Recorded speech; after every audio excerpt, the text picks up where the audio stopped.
بونجور. اليوم رح أقدم لكم طبق مميز هو سمكة حرة بيروتية.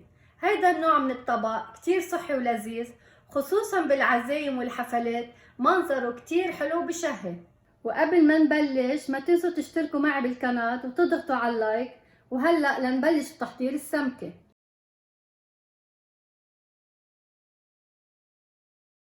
لأعمل السمكة الحرة أنا اخترت السمو. عندي كيلو ونص سمو لأنه دايما بدنا السمكة الدسم للسمكة الحرة. وعندي هون ملعقة كبيرة ملح مخلوطة مع ملعقة صغيرة بهار أبيض. وعندي كمان زيت بدي ادهنه على السمكة، هو تلت الكباية زيت نباتي. وعندي الحامضة وحدة بدي احطها شرحات على السمكة فوتها الفرن. وبعوز كمان 600 جرام بندورة، يعني بيطلعوا لي 3 رز بندورة. انا هون قطعتهم قطعة كتير صغيرة. وهون عندي فليفلة حمراء، هو راس فليفلة طلع لي 200 جرام، كمان قطعته قطع صغيرة. وهون عندي قرنين حار، الحار اختياري قد ما انتم بتحبوا، كمان قطعته قطع صغيرة لقلي مع القلية. وهون عندي الكزبرة الخضراء، انا زنتها من بعد ما نقيتها وفرمتها، زنت لكم اياها طلعت 8 اونص 250 جرام، كمان غسلتها وفرمتها للقليه. وهون عندي بصله وحده كبيره طلعت لي 150 جرام، كمان فرمتها فرم كتير صغير وحضرتها على جنب. وهون كمان عندي الثوم طازه اكيد، طلعوا 40 جرام، كمان قطعتهم قطعه كتير صغيره. وهون عندي صنوبر ولوز منقوع ومقشر. الصنوبر 20 جرام واللوز 50 جرام، بدي حمصهم هلا بعد شوي. وللقلية للسمكة الحرة بحاجة لربع كوب زيت زيتون. هلا انا هيدي الحامضة مغسلتها، بس بدي اقطعها شرحات لغطي فيها وجه السمكة. بدي رش على السمكة الملح وبهار الابيض وجه وقفا. هلا بفركها بايدي كمان لاتاكد وصل الملح والبهار على الكل. هلا ببرمها وبرشها.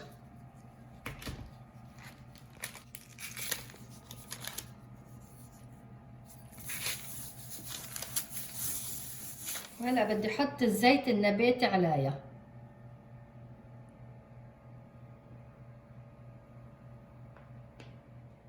ومنيح انه نفرك السمكه بايدنا، هيك بنحس كمان اذا فيها حسك بنشيله.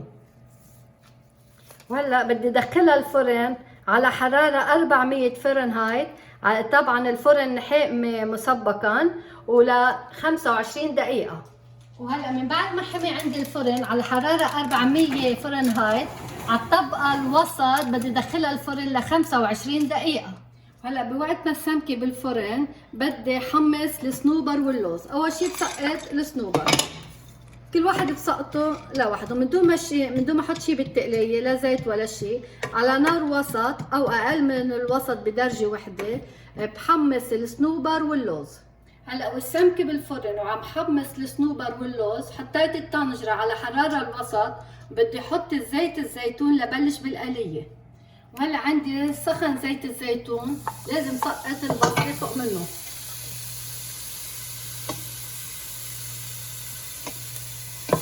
واحركه.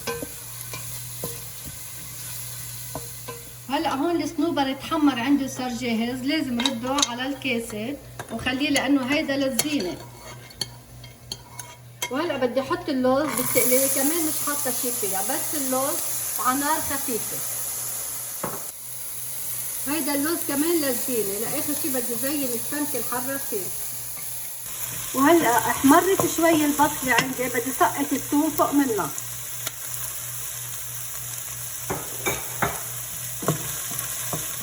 وبحركه. وهلا من بعد ما تبلش الثوم والبصله بدي سقط الفليفله الحلوه مع الفليفله الحاره فوق القليه.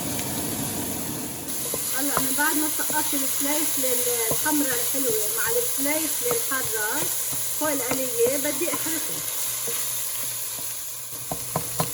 هلا ناطره شوي صغيره لحتى لي الفليفله تدبل شوي صغيره، بدي سقط فوق منها الكزبره الخضراء. هلا لازم ننزل الكزبره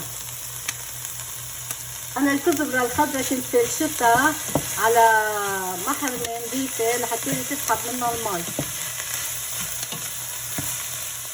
هون بعد اللوز بعد ما تحمر كفو لانه حطيته على نار خفيفه احلى ما يحترق، سو بياخد معي شويه وقت بس ما بيأثر، بيكون طلعت صلصه السمك. هلا لازم احط الملح والبهار الابيض فوق الصلصه. انا اول شيء نسيت اذكرها، عندي هون ملعقه صغيره ملح مع نص ملعقه صغيره بهار ابيض، بدي احطهم فوق الصلصه تبعت السمكه الحاره هلا لحتى يساعدوا على دبلان الخضره.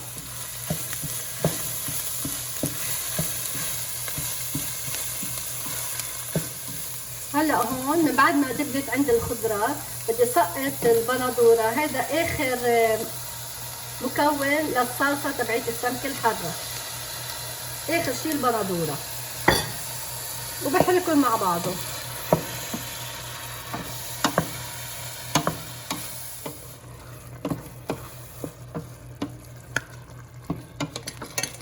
وهلا انا عندي اللوز صار جاهز لحتى له اطفي عنه، بقاش بده تحمير اكثر من هاي.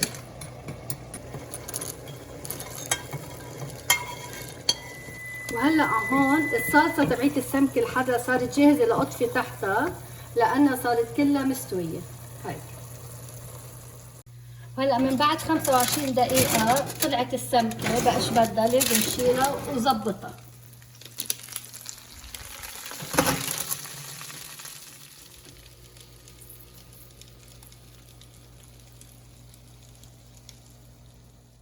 وهلا لحتى لي انقل السمكة السمو على الجاط وحط الصلصة عليها، هذا الحامض كله للكب ما بيصلح، بدي شيله.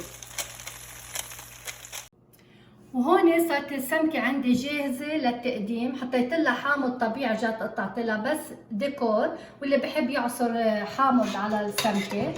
وهلا بدي احط الصلصة الحارة فوق منها دغري. كل الكمية اللي عملتها لازم فرغها على السمكة.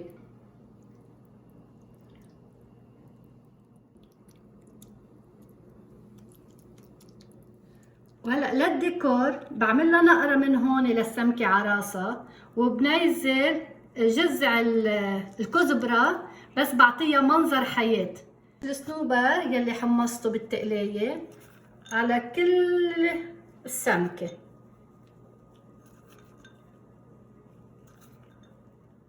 وهلا من بعد ما رشيت الصنوبر بدي رش اللوز كمان على كل السمكة، بوصلها شوي هيك، بغطيها باللوز.